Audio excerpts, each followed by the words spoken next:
Hello, Michael. I'm currently in between projects waiting for my next gig, but having this serious looming dread of, oh my God, what the F am I doing? What's going to happen next if nothing ever happens? Any advice for dealing with stress in between knowing when your next gig is coming up? Actually, I do have some advice. So I've worked pretty much steadily for 27 years, right? But there was a period in my career where the phone, like halfway in between, where the phone was not ringing. I couldn't get a job. I couldn't get a job on a bad show, much less a good show.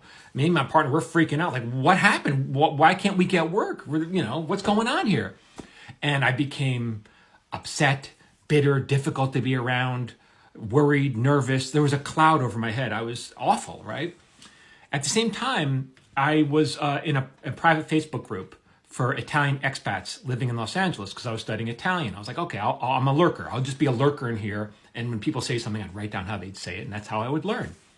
One day, this guy asked a question, and this guy's got like a douchey profile picture. I'm like, I don't like this guy, right? Already I don't like him. But he wants to know if anybody knows of a good accountant who specializes in entertainment industry. I'm like, yeah, I got a guy. So I write him back, yeah, I got a guy. Because I'm helping my accountant, I'm helping him. Who cares if he's got a douchey profile picture? Turns out, the guy was actually very sweet. We started chatting, and he was a pretty successful screenwriter in Italy, worked a lot, but the work dried up, and now he moved to Hollywood to make it in Hollywood. And I'm like, man, I thought I had it hard. This guy's got it way harder because, new culture, new language, no friends, no family, and he's starting from scratch. Like, that's way worse than I got. So we start hanging out, and I'm helping him. And I'm basically sharing all the knowledge that I share with you guys every day, just telling him how the industry works. And he was so grateful. He was so grateful that the more I helped him, the more I wanted to help him. And the cloud over me started lifting. Honestly, it was like, oh, okay, I don't have it so bad. I'm being useful. I'm being of service. Things are getting easier on me. So the deal was we started hanging out a lot. He's a wonderful guy. We became really good friends, but we were only speaking in Italian. And I had a list on my phone of his name was David Bellini, and I had a list of vocab words. And every time he'd say something, I'd write it down. And then the next day I'd parrot it back to him. He wouldn't know, but I was, I was learning from him. So one day we're hanging out.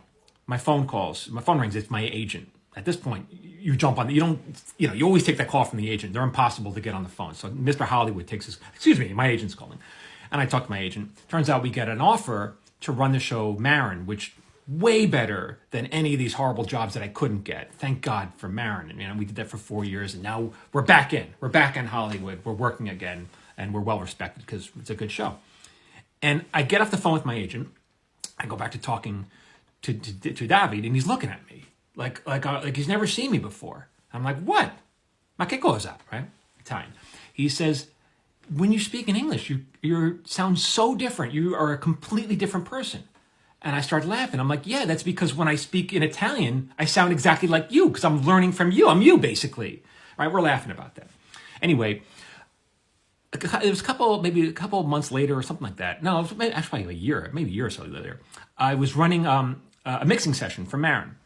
And I call, I send an email to David. It's, listen, why don't you come to this mixing session? They're always fun. Just sit at a mixing session.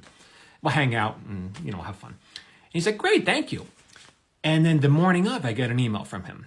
He said, ho mal di testa. Penso di non andare. He says, I have a headache. I'm thinking of not going. I'm like, really? That's kind of lame. All right, fine. Ci vediamo la prossima. We'll see each other next time. Not a big deal. Well, there wouldn't be a next time. About a week later, I get an email from his wife. He is in the hospital. He has a tumor in his brain. It's got to come out. I raced down to Orange County. That's where the hospital was.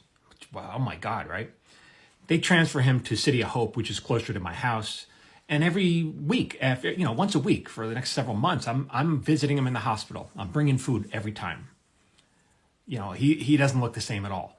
He's got the chemo. He's got steroids that made his face giant.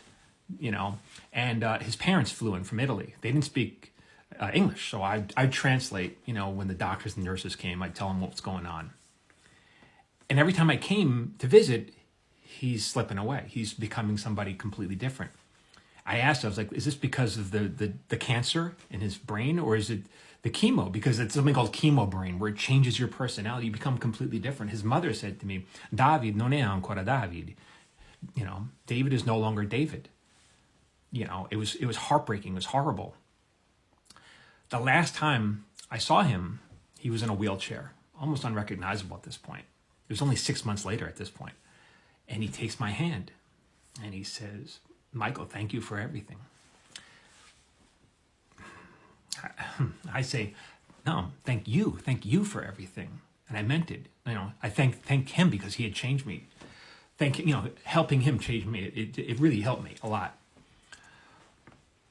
When he died, I planted a tree. I got a picture here. I'll show you. I planted a tree in my front lawn for him. So here it is, in memoria. And every fall, I love. One thing I miss about the East Coast is that I don't get foliage in LA. I really miss the foliage. So every fall, this is a maple tree, and the leaves change colors. And I send a photo to his mom and his dad. I say, "Your son's putting on a show," which is what he wanted to do, right? Every fall, he puts on a show.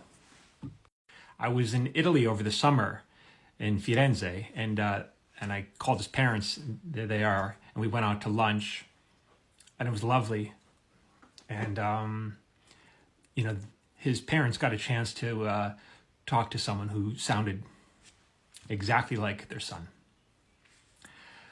This story will not be in my forthcoming collection. I have a collection called The Paper Orchestra. This story is not going to be in it, but it'll be in the next collection where I really go into it, or I talk about it. And it's a lovely story. And I continue to help people once a month. I have a free webinar on screenwriting. The link is in my profile. See you there.